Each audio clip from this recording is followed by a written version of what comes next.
की जेव्हा हे प्रसंग झाला तेव्हा त्यावेळेस दीपक केसरकर हे शिक्षण मंत्री होते. त्यांनी अनेक मोठ्या मोठ्या घोषणा केल्या की मुलीचे शिक्षणाचा खर्च राज्य सरकार उचलेल किंवा त्यांच्या कुटुंबांना आर्थिक सहाय्य देण्यात येईल. पण या गोष्टीला 1.5 वर्षाच्या वर झालं. त्यातली ही एक गोष्ट पण आजपर्यंत काय आले नाही, आमच्यापर्यंत पोचले नाही आहे. ना शासनाकडनं आम्हाला लेखी स्वरूपात भेटलं आहे, ना आर्थिक सहाय्य स्वरूपात भेटलं आहे. जेव्हा शाळेकडनं आम्हाला विचारण्यात आली फीसाठी, तेव्हा आम्हाला बोलण्यात आले की मुलीची फी बाकी आहे. तेव्हा मी शिक्षण अधिकारी राक्षस साहेब यांना कॉल केला. तेव्हा त्यांना बोललो की मुली शाळेमध्ये फी मागत आहे मुलीच्या शिक्षणासाठी, की सरकारने आम्हाला बोलले होते की शिक्षणाचा खर्च राज्य सरकार उचलेल, पण अजूनपर्यंत काय घडलं नाही.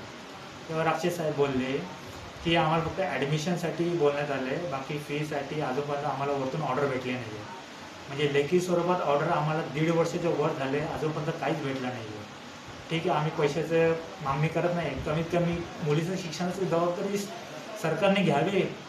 ते घ्यायचं नसेल तर आम्हाला क्लिअर कट सांगा, लेखी स्वरूपात द्यावा की आम्हाला मुलीच्या शिक्षणाचा खर्च द्यायला जमत नाही आहे, तुम्ही तुमचा खर्च बघा.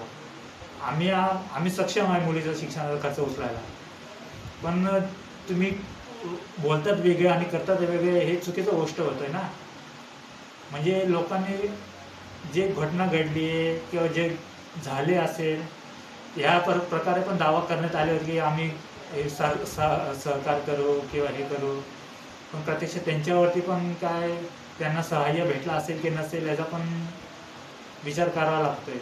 त्यांची चौकशी करावी लागेल की सरकारकडनं त्यांना भेटलं आहे की नाही, त्यांना सहाय्य भेटलं आहे की नाही, याचा गोष्टीचा विचार करावा लागेल. जेव्हा माझी भेट झाली महाराष्ट्र निर्माण सेनेचे विद्यार्थी सेनेचे सरचिटणीस संदीप पाचंगे सर, तेव्हा मी ही सविस्तर त्यांना घटना सांगितली.